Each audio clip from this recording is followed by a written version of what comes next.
Arratsalde guztioi, Urriako osoko bilkurari hasiera emango diogu hurrengo gai zerrendarekin.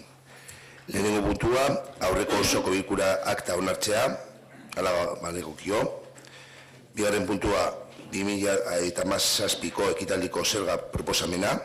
Hirugarren puntua, batzorde eta osoko bilkurekin ordutegi buruz EH Bildutik aurkeztutako mozioa. Laugarren kredituen judizioz kanpo azterketa espedientea. Bosgarren puntua onartuako dekretuen berri ematea eta seigarren puntua galderak eta bestelakoak. Nik gauzatxo bat lehenengoz gai zerrenda honetan sartu nahi genuke Intxaurdin egindako kontsulta izendari buruz. En este punto del orden del día nos gustaría incluir como punto la propuesta de denominación de Intxaurdi tras la consulta realizada en el barrio. Entonces, si votos a favor de la inclusión de este punto, vale. Quedaría incluido como punto número 5. Bosgarren puntuan egongo da. Bai ezer esan.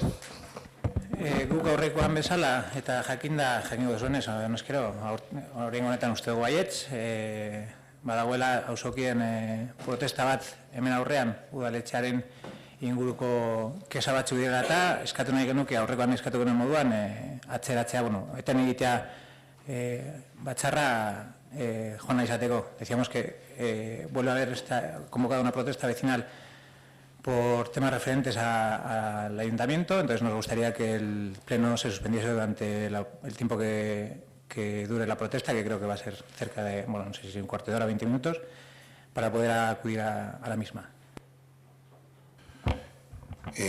Pasaren osoko bilkuran esan genuen bezala, ez dago arazorik, eten datxo hori egiteko, eta zehortutan den eta badakizue, uste dut sortxiretan edo esan duzue, sortxiretan ez dago arazorik, etengo dugu osoko bilkura eta gero berri eziko dugu.